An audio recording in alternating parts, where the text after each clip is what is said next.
Vóc dáng của Dương Mịch gây xôn xao dư luận, chiếc váy cổ chữ V sâu của cô phải dùng đến lớp độn dày để giữ dáng, và ngay khi cô bỏ tay ra, khung cảnh đã lập tức gây tranh cãi. Nữ diễn viên Dương Mịch 38 tuổi xuất hiện trong chiếc váy tulip màu xanh nhạt, làn da rạng rỡ của cô càng làm nổi bật thiết kế thướt tha của chiếc váy.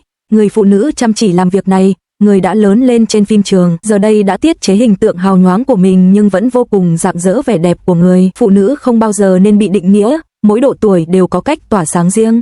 Trong ký ức của tôi, Dương Mịch giống như một con cáo nhỏ gợi cảm và quyến rũ, với đôi mắt quyến rũ và vóc dáng thanh tú. Kỹ năng diễn xuất của Dương Mịch có khả năng truyền tải cảm xúc qua ánh mắt, đã đạt đến đỉnh cao.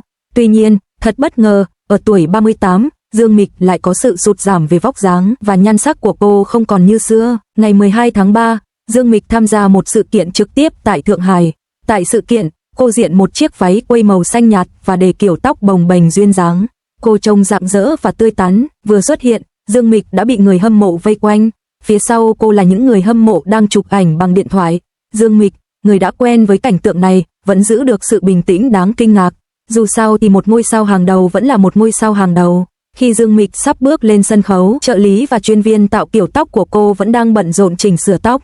Ngoại hình của một nữ nghệ sĩ luôn vô cùng quan trọng, bất kể dịp nào. Lúc đó, Dương Mịch mặc một chiếc váy cúp ngực với đường viền cổ khá sâu. Cô dùng một tay vén vạt váy lên và tay kia che ngực như thể vô cùng lo lắng về sự cố trang phục. Nhân tiện nhắc đến điều này, chúng ta phải kể đến Dương Mịch và Địch Ba. Hai người có chung một thói quen, cả hai đều khá thích những bộ trang phục gợi cảm và táo bạo, nhưng họ luôn tỏ ra rất thận trọng khi diện chúng, vì sợ làm trò cười. Chiếc váy của Dương Mịch rất đặc biệt, với màu sắc độc đáo và thiết kế tinh tế chưa từng có. Phần cổ áo được thiết kế hình nụ hoa, càng làm tăng thêm vẻ quyến rũ và gợi cảm.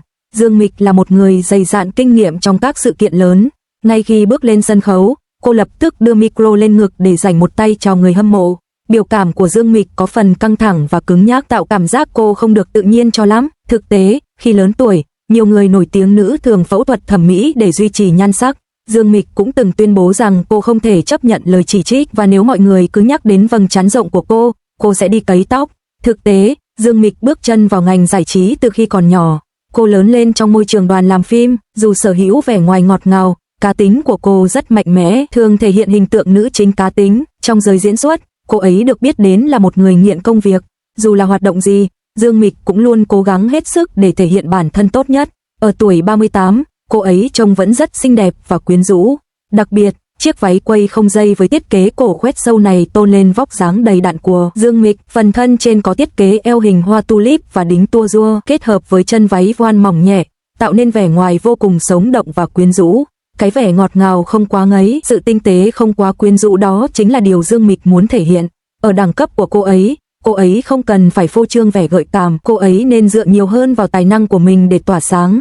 Chỉ sau khi kiểm tra kỹ lưỡng, người ta mới phát hiện ra rằng chiếc váy của Dương Mịch thực chất có thêm một lớp lót, một lớp vải tuyên mỏng, màu da có thể nhìn thấy rõ ở vùng ngực. Mục đích của nó là để tránh sự cố trang phục. Tuy nhiên, lớp lót của chiếc váy Dương Mịch không chỉ đơn thuần được làm từ vải tuyên màu da. Bên trong chiếc áo ngực không dây hơi mở, hình nụ hoa, có một lớp mút độn ngực cùng màu. Lớp mút này vừa giúp nâng ngực vừa che khuyết điểm. Thiết kế này rất sáng tạo. Vóc dáng của Dương Mịch đã nhỏ lại và cô ấy đã đến tuổi cần dùng mút độn để tạo đường cong quyến rũ hơn.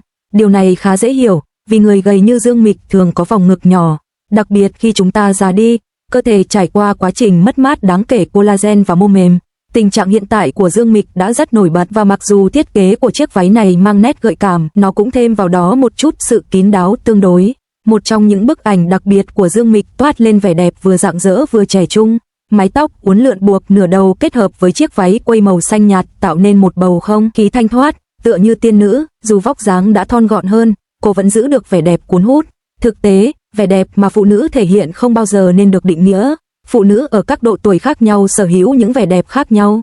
Giờ đây, khi đã gần 40 tuổi, Dương Mịch ngày càng trưởng thành và kín đáo hơn, biết cách tiết chế những góc cạnh sắc bén của mình. Bộ trang phục màu xanh nhạt mà cô đang mặc lúc này toát lên vẻ dịu dàng và duyên dáng, khiến cô trông như một nàng tiên dáng trần.